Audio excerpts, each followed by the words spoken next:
Salut tout le monde, j'espère que vous allez bien. Je vous retrouve aujourd'hui pour une nouvelle vidéo, comme le titre l'indique, FAQ, déménagement. Les déménagements dans la globalité. Je vais répondre tout simplement à vos questions, mais surtout aussi de mon déménagement à venir, parce qu'il y en a pas mal qui étaient complètement perdus, j'ai pu remarquer. Et je vais également vous mettre dans la barre d'infos, puis également dans le petit juste ici, une vidéo que j'avais pu faire il y a de ça plusieurs années, mais que je trouve toujours d'actualité, où je vous partage vraiment mes astuces pour déménager sereinement, pour s'organiser, mais vraiment le b.a.-ba du déménagement.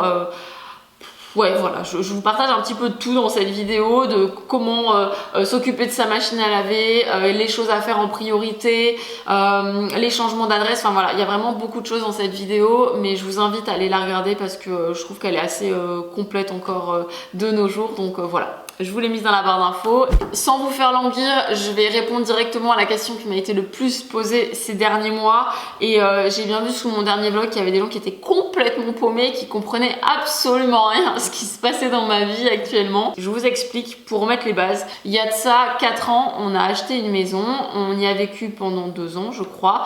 Et du coup, on est venu ensuite emménager ici. Ce qui fait que pendant ce temps-là, notre maison dont nous sommes propriétaires, on l'avait mise en location, donc on avait des locataires.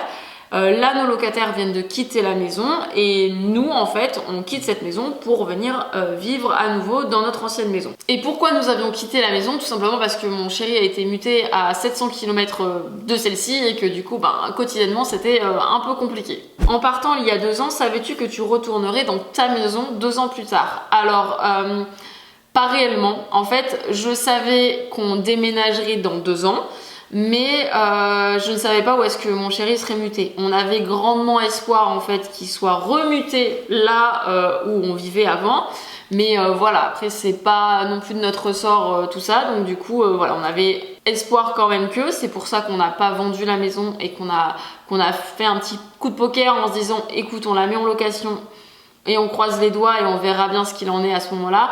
J'avoue qu'il aurait été muté, on aurait certainement peut-être pensé à vendre la maison et à s'acheter une autre maison dans un autre endroit où il aurait été muté, ça c'est possible. On a joué d'autant plus au poker parce que les locataires qui étaient du coup dans notre maison actuellement, on leur a dit dès le départ, voilà, s'il faut dans 2 ans, on va revenir et du coup on va vouloir récupérer notre maison.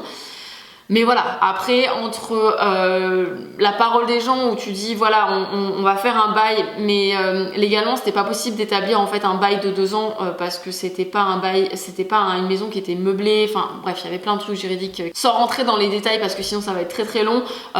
Grosso modo c'était un peu un coup de poker de se dire allez peut-être que...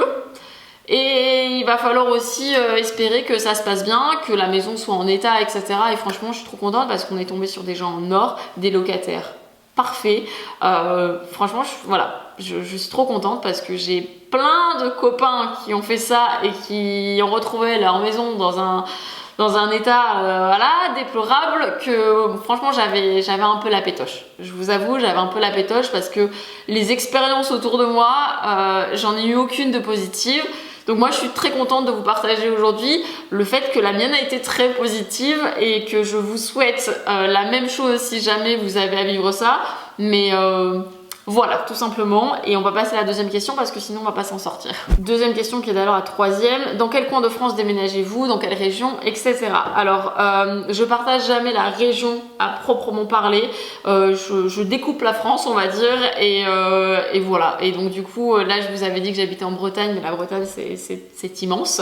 Là, on part dans le sud-ouest. Et voilà, c'est tout ce que je partagerai du coup sur là où nous partons, parce qu'en fait finalement je me suis rendu compte aussi ces dernières années que les gens sont très curieux, que moi j'aime bien aussi protéger mon environnement de par le travail de mon chéri, voilà, c'est une question aussi de sécurité pour toute ma famille, et au-delà de ça moi j'aime bien bouger dans la région, donc faire 1 heure de route pour aller ici ou là, c'est pas quelque chose qui me dérange et c'est quelque chose qu'on fait assez régulièrement en fait pour visiter souvent les régions dans lesquelles on s'installe. C'est pour ça que par exemple la Bretagne, il y en a plein qui m'ont dit ah t'habites du côté de là, du côté de là, du côté de là, etc. Mais en fait c'est juste qu'on visite en fait tout simplement. Vous déménagez tous les combien? J'ai l'impression que tu débarquais hier en Bretagne. Alors on déménage, ça dépend, mais grosso modo tous les 2-3 ans, voilà. Oui, c'était hier un petit peu, hein. Finalement 2 ans ça passe très vite, hein. Des astuces locataires pour décorer une maison sans faire de trous. En soi, quand on est locataire, on peut faire des trous. Juste, il faut rendre la maison en état quand tu pars. Donc soit après, tu vas venir reboucher les trous, passer un coup de peinture ou quoi que ce soit. Ça, c'est possible. Moi, ici, quand j'ai emménagé, il faut savoir que derrière ma pendule, il y a une cheville molly. Et que du coup, au lieu d'enlever la cheville molly, de reboucher le trou, etc., quand on a emménagé, j'ai préféré mettre une pendule à la place. Voilà, le propriétaire avait quelques petites chevilles ici et là de ses précédents locataires. J'ai pas souhaité les reboucher moi-même, il nous a demandé si ça nous embêtait, j'ai dit non, et en fait voilà. Dans la maison, ça se voit pas forcément, mais il y a des endroits où je sais qu'il y a eu des chevilles mollies, je les ai juste un peu camouflées ici et là, mais c'est pas interdit de le faire. Juste, c'est bien de le reboucher quand tu pars. Mais sinon, moi, ce que j'utilise, je vous mettrai une petite photo ici. C'est la marque 3M de souvenirs. Et en fait, c'est des petits trucs que tu viens coller. Et ça fait comme une espèce de scratch finalement entre ton cadre, par exemple, et ton mur. Et après, ça vient se décoller hyper facilement. Allez-vous rester longtemps dans votre future maison / région? Alors, ça dépend ce que tu entends par longtemps, mais allez, grosso modo, on va y rester 3 ans. Voilà. Dans quelle région de France penses-tu poser tes valises plus tard? C'est une très bonne question. Je ne sais pas. Je pensais que mon chéri avait plus d'idées sur la question et c'est vrai qu'on en a parlé il n'y a pas très longtemps tous les deux et à vrai dire, il est un peu comme moi, donc je ne sais pas, non, franchement, je ne sais pas, l'avenir nous le dira. Je sais exactement où je ne veux pas habiter plus tard, mais après, où est-ce que j'ai envie réellement, ça, je pourrais pas vous le dire. Arrives-tu à te faire de nouveaux amis et si oui, comment? Alors ça, c'est une question à laquelle j'ai déjà répondu, je crois, mais qui revient très souvent quand je parle du déménagement parce que c'est quelque chose qui pèse généralement sur les gens. Amis, c'est un bien grand mot. Connaissances, contact, potes, etc. Oui, sans problème. Et comment? Eh ben, écoute, déjà via le travail de mon chéri, parce que quand on arrive, il rencontre de nouveaux collègues, etc. Et généralement, ils peuvent être mariés ou pas et du coup, tu rencontres des gens comme ça. Forcément, quand on partage un peu le même milieu, on va trouver des points communs. Après, ça va être aussi, je pense, l'école des enfants. Alors ici, pas tellement. Je me suis pas tant fait de copines ou quoi que ce soit ici via l'école des enfants. Peut-être les gens étaient moins avenants, on va dire, que dans mon ancienne région. Ou moi aussi peut-être tout simplement, je pense que ça venait peut-être des deux côtés.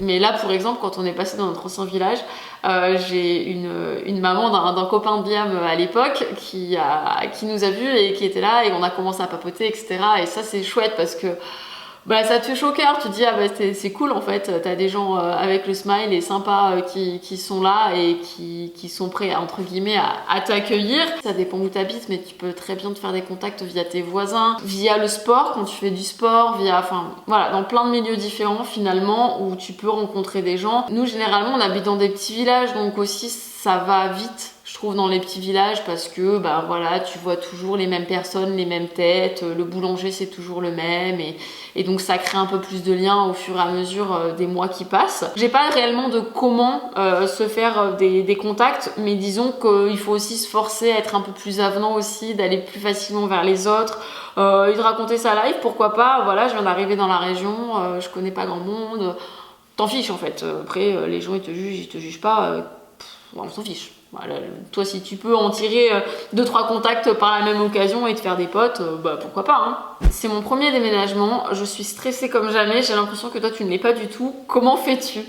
Eh bien, je pense que tu as répondu par ta question, hein. C'est tout simplement ton premier déménagement, voilà pourquoi, donc t'as un peu la peur dans l'inconnu et tu sais pas trop par où commencer. Je pense que la vidéo concernant les déménagements que je citais en début de vidéo te sera très utile, n'hésite pas à aller la regarder, je pense qu'elle te déstressera aussi parce que tu sauras aussi par quoi commencer. Et pour ce qui est de moi, tout simplement c'est pas mon premier déménagement et donc du coup je sais un peu dans quoi je m'embarque et après ça devient un peu une habitude et voilà et du coup c'est vrai que voilà ça me stresse pas plus que ça surtout celui-là à vrai dire, surtout celui-là. Si ce n'est pas indiscret, c'est le combien de déménagements que tu fais? Eh ben écoute, ça suit un petit peu l'autre question. Alors je vais réfléchir parce que je n'ai pas la réponse.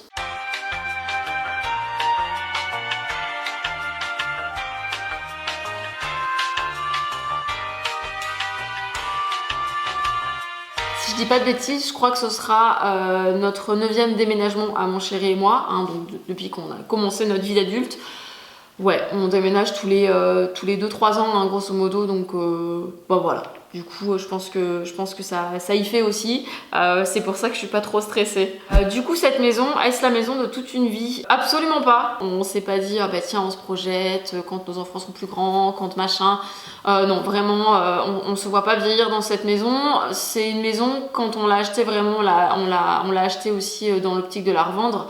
Donc non, ce sera clairement pas une maison de toute une vie. Maintenant, je sais pas si plus tard on décidera de faire de la location, si on décidera de la revendre, voilà. Ça, seul l'avenir nous le dira, mais non, c'est clairement pas la maison de toute une vie. En tout cas, c'est pas la maison de mes rêves. Voilà, c'est vraiment, si je devais avoir la maison de mes rêves, elle ressemblerait pas forcément à ça. Du coup, pensez-vous faire du locatif à l'avenir? Mais c'est marrant parce que les questions, sans le vouloir, se suivent. Je sais pas, franchement, je sais pas. Ça s'est très bien passé là, mais après, je pense que c'est quand même aussi beaucoup prise de tête. Je sais pas si on voudra faire du locatif. Ça va dépendre aussi beaucoup de nos projets. Est-ce qu'on voudrait avoir, je sais pas, une maison plus grande? Est-ce qu'on voudrait avoir une petite maison ou être en location mais avoir une maison secondaire quelque part? Enfin, franchement, tout est possible. Combien de temps penses-tu qu'il faille pour bien préparer ces cartons? Combien de mois avant de commencer les cartons? Et comment organises-tu tes cartons, etc. Alors, l'organisation des cartons, etc., je te renvoie vers la première vidéo parce que tu trouveras certainement beaucoup de détails dans cette vidéo. Combien de mois avant? Combien de mois avant? Jamais des mois avant, c'est trop long. Je fais jamais des cartons des mois avant. Là, on est à 1 mois et demi du déménagement. Je crois que j'ai fait 2 cartons et c'était genre des trucs de garage que je savais que j'allais pas ouvrir. Peut-être ce week-end, j'en ferai 2-3 et puis 1 mois, c'est bien, je trouve. 1 mois du déménagement, c'est bien quand t'as déjà fait en fait ton tri en amont. T'as pas besoin de te précipiter après à faire les cartons en fait. Au contraire, c'est un peu plus galère parce que faut être méthodique et organisé pour te dire que tu vas pas commencer à emballer des trucs dont tu auras besoin dans les semaines qui suivent, quoi. Comment faites-vous avec vos animaux pendant les déménagements et les longs trajets notamment? Nos animaux, généralement, on les met dans une pièce où les déménageurs ne vont pas aller. Et voilà, on les laisse là pour pas qu'ils soient stressés ou alors on les laisse aller dehors. Et en fait, j'ai un GPS avec un abonnement que j'active uniquement les 2 mois avant le déménagement. D'ailleurs, je l'ai pas fait, là, il faut que je le fasse. Et je leur mets un collier GPS en fait. Voilà, je vous mettrai tout ça dans la barre d'infos si jamais c'est quelque chose qui vous intéresse. Ou alors j'ai une copine qui avait mis un AirTag, mais moi j'habite vraiment paumée et un AirTag ça marche avec le Bluetooth je crois des téléphones. Donc je suis pas certaine que j'arriverai à bien cibler mes chats si je leur mettais un AirTag, mais ça peut être une solution aussi. Et les longs trajets, ben, tout simplement on prend nos chats dans une caisse et ils font le trajet en voiture avec nous. C'est un peu une question de logistique aussi parce que généralement quand on prend des déménageurs ils nous livrent pas tout de suite, il y a quand même le trajet, tout ça, donc on n'est pas livré le lendemain ou quoi. Ce qu'on fait c'est qu'on les dépose dans la maison dans laquelle on a directement les clés en amont. Et nous, on va dormir à l'hôtel et on les retrouve le lendemain. Voilà, grosso modo, un petit peu comme on fait avec nos chats. Et après, les longs trajets, bon, c'est comme nos enfants, ils sont rodés un peu. Et là, c'est une vraie question que je me pose en ce moment. Je me demande si je vais pas acheter une laisse à mes chats. Ça n'est jamais arrivé avant, mais en fait, je me suis dit pourquoi pas si tu arrives sur une aire d'autoroute et que tu veux voilà, les faire gambader un petit peu. Moi, ça se passe bien généralement, en fait. Ils font pas dans leur caisse.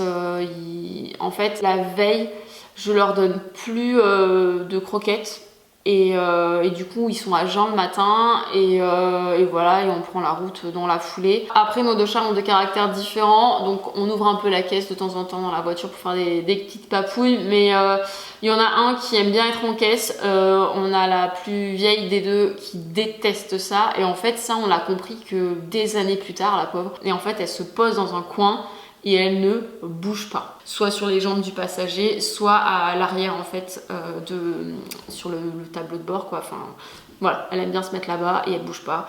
Une société de déménagement à recommander. Écoutez, nous cette année on reprend les mêmes déménageurs qu'on avait la dernière fois.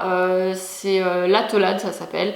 C'est une entreprise de déménagement du sud-ouest et on avait très bien vécu notre déménagement avec eux et du coup on s'est dit qu'on allait faire appel aux mêmes. Donc s'il y avait une société que je recommanderais, ben écoute, ce serait eux. Comment gères-tu le stress de tout faire dans les temps? J'avoue que là, quand tu arrives à une semaine du déménagement, tu dis ok, est-ce que j'ai pensé à tout? Est-ce que je vais avoir le temps de fignoler ou de finir tout ça, etc. Oui, quand tu arrives à une semaine du déménagement, mais là, dans l'immédiat, bon, il faut être très méthodique et organisé en fait dans un déménagement, je trouve, et donc du moment que tu l'es, il n'y a pas de raison de stresser. Hein. Et la même personne m'a demandé aussi comment préparer psychologiquement un enfant de 2 ans. Ma fille a du mal. Je pense que c'est bien d'en parler, mais en même temps, si toi aussi t'es stressé, pour reprendre ta première question du coup du déménagement, est-ce que toi tu serais pas en train de donner ce stress aussi à ta fille de 2 ans? J'ai remarqué avec les enfants, quand tu prends les choses hyper positivement et que tu te dis bon bah ça va bien se passer, si ça se passe pas bien, eh bah, tant pis, on fera avec et voilà. Et moi je le dis vraiment comme ça aux enfants et en fait ce côté un peu léger, ça se ressent aussi sur les enfants en accompagnant au mieux, en parlant. Je pense que vraiment le dialogue pour moi c'est la clé de tout, mais j'en suis vraiment pleinement convaincue. C'est très délicat de trouver en fait le bon ajustement entre oui c'est difficile pour toi, je le conçois, je l'entends, je l'accepte, et le t'inquiète ça va rouler, parce que le t'inquiète ça va rouler, il faut aussi trouver le juste milieu pour dire mais je comprends que toi ça t'angoisse. Donc voilà, c'est pas simple, je n'ai pas la clé vraiment pour tout ça. Et au-delà de ça, je le répète tout le temps, mais j'y crois profondément, je pense que ça dépend aussi du caractère de chacun. J'ai des copines aussi où leurs enfants arrivés au collège ont dit bon bah en fait j'en ai marre de déménager avec toi tout le temps, et j'aimerais bien aller en pension finalement, parce que j'aimerais bien avoir des repères et pas suivre tout le temps ma famille qui bouge aux quatre coins du monde.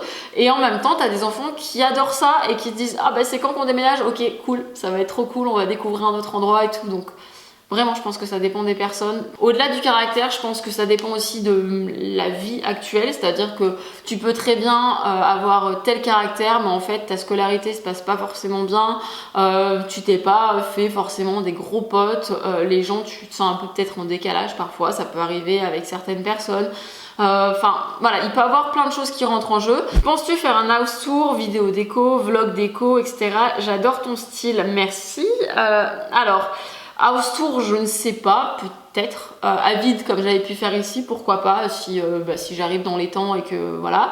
Mais je le ferai certainement en vlog en fait. En vlog déménagement, tout simplement. Parce que ce que j'aime bien en fait faire des vlogs, c'est une manière un peu naturelle de partager tout ça et j'aime bien. Vlog déco, pourquoi pas, sur l'aménagement d'une pièce, sur... ouais, ça me plairait carrément. Ça me plairait carrément parce que là par exemple, je pense au bureau que j'ai pu peindre dans mon dernier vlog. J'ai trop hâte de l'aménager et de voir un petit peu comment ça va rendre et tout. Donc ouais, carrément. Oui, donc je pense qu'il y aura du contenu déco à l'avenir, que ce soit sur Instagram ou sur YouTube aussi principalement. Comment trouver la bonne maison et la bonne école si la région n'est pas à côté?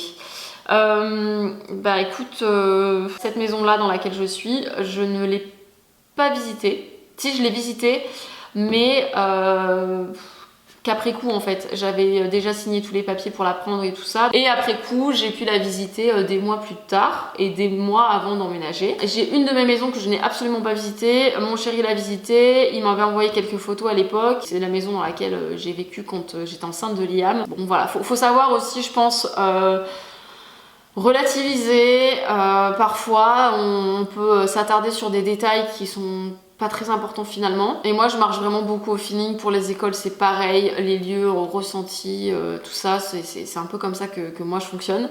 Après c'est propre à chacun. Là, l'école par exemple, c'était dans laquelle mes enfants sont actuellement.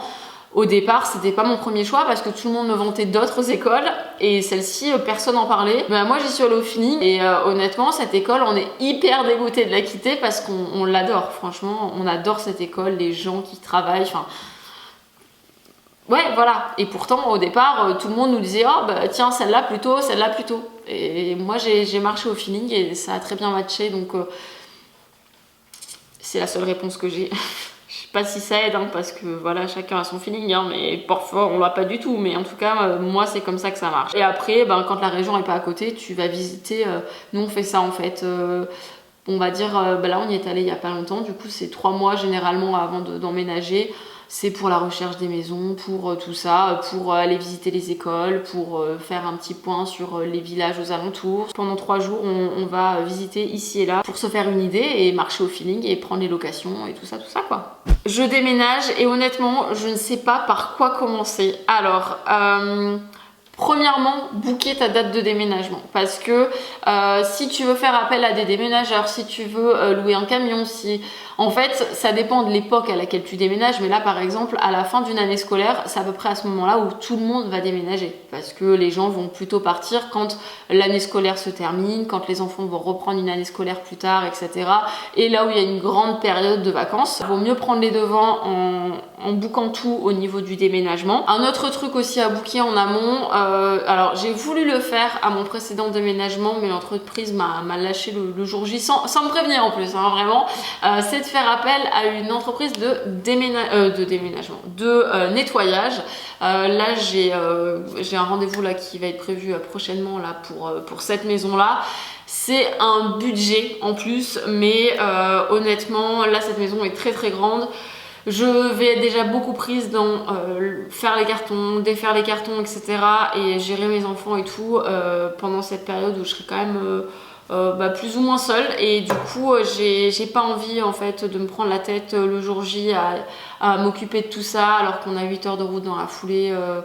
Non, franchement, j'ai pas envie. Ensuite, il va falloir trouver un logement. Donc pour ça, cibler les quartiers dans lesquels tu souhaites vivre. Si tu connais vraiment pas, essayer le bouche à oreille, appeler les mairies, voir aussi certainement des personnes qui s'y connaissent un peu mieux. Voir si tu préfères pas vivre dans les alentours, le village, dans quel village cibler.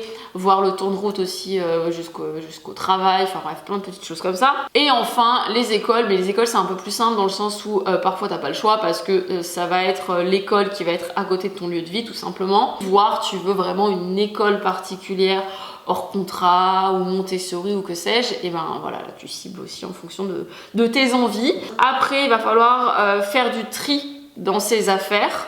Ça je trouve que c'est vraiment primordial, et pour moi c'est le truc à faire avant de faire des cartons. Parce que au moins tu vois plus clair, et les cartons ça prend moins de temps en fait. Et je termine la FAQ avec cette dernière question qui est: si ce n'est pas indiscret, déménages-tu seule avec les enfants comme ça à chaque fois? Alors seule, on va dire si c'est sur la préparation, etc. Ça dépend en fait, parce que mon chéri, quand il est là, il fait le soir après le travail, il fait des cartons. Voilà, c'est vrai que le déménagement c'est une grosse période pour nous tous, où on met tous la main à la pâte. Avec mon chéri, on se couche généralement très tard pour faire des cartons. Le jour J, je crois pas avoir déménagé seule, ou en tout cas seule quand j'avais des enfants, je ne crois pas l'avoir fait, à moins que j'oublie. Je crois qu'il a toujours été là pour le jour J avec les déménageurs et qu'on fasse le trajet ensemble. Là pour le coup cette année, j'avais pas du tout envie de l'attendre, et donc j'ai fait le choix aussi de partir avant, c'est-à-dire que les enfants finissent leur année scolaire, il restera pas beaucoup de temps et on déménage dans la foulée, alors que mon chéri sera toujours en poste ici. Il fera le trajet avec nous, mais il repartira directement pour continuer de travailler ici. Et c'est un choix parce que je préférais avancer en fait au maximum de mon côté là-bas, aménager la maison, etc. Qui plus est aussi financièrement, finalement ça nous permet aussi de pas avoir de loyer, parce que même si on est propriétaire, on paye la banque aussi, donc ça nous fait quand même plus de frais de rester ici, de payer une location, plus de payer notre crédit. Et également quand mon chéri en fait termine là, il commence son nouveau travail. Moi j'allais pas l'attendre je sais pas combien de temps, qu'il finisse là, qu'il finisse là-bas. Je me dis que si on retardait tout ce temps-là et que moi je m'impliquais pas sans lui dans ce déménagement, ça aurait repoussé, ce qui fait qu'on aurait passé après toutes nos vacances à aménager la future maison, et pour moi ça c'était inimaginable. J'avais juste envie de tout faire, et là c'est dans mon objectif, c'est-à-dire que quand mon chéri arrive, le but étant que la maison soit déjà aménagée et qu'on puisse partir sereinement en vacances sans se dire il restera telle ou telle pièce à faire, et qu'on attaque en fait l'année après sur un bon pied, et tout simplement avec une nouvelle vie à faire sans avoir de carton à défaire, etc. quoi. Donc voilà, c'est un peu l'objectif là de ces prochains mois. Donc je serai certainement bien claquée et je serai certainement très contente d'avoir des longues vacances pendant le mois d'août qui seront certainement bien méritées, mais voilà un petit peu. En tout cas, c'est juste un choix. Si je déménage seule aussi, parfois on peut ne pas avoir le choix, mais là en l'occurrence c'est mon choix aussi de faire tout ça un peu solo quoi. Donc voilà pour cette vidéo, j'espère en tout cas avoir pu répondre au mieux à toutes les questions que vous posiez, et si vous avez un déménagement de prévu là prochainement, bah écoutez, bon courage à vous, je sais ce que c'est, et je vous dis à très bientôt dans une prochaine vidéo. Ciao.